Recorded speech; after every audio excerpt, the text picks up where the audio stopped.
संजय निरुपम यांनी मुख्यमंत्री एकनाथ शिंदे यांची भेट घेतलेली आहे। संजय निरुपम हे बाळासाहेब भवनात दाखल झालेत।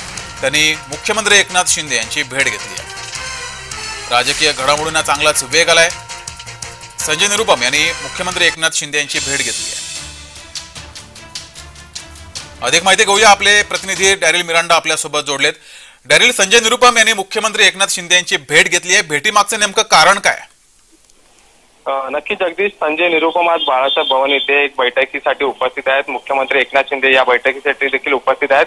गेल्या अनेक दिवसांपासून चर्चा होती की संजय निरुपम हे शिवसेनेत पक्षप्रवेश करतील आणि आजचा जो मुहूर्त आहे तो ठरलाय, कारण की आज संजय निरुपम पक्षप्रवेश करण्याची शक्यता आहे। कारण मुख्यमंत्री एकनाथ शिंदे आज मुंबईतील लोकसभेच्या तिन्ही जागेचा आढावा घेणार आहेत। बाळासाहेब भवन या ठिकाणी मुख्यमंत्री व मुंबईतील तिन्ही उमेदवार व पदाधिकारी यांची एक महत्त्वपूर्ण बैठक सुरू आहे आणि या बैठकीसाठी संजय निरुपम देखील उपस्थित आहे आणि या बैठकीनंतर संजय निरुपम पक्षप्रवेश करणार अशी बातमी समोर आली आहे। जगदीश, धन्यवाद डॅरिल दिलेल्या या माहितीबद्दल।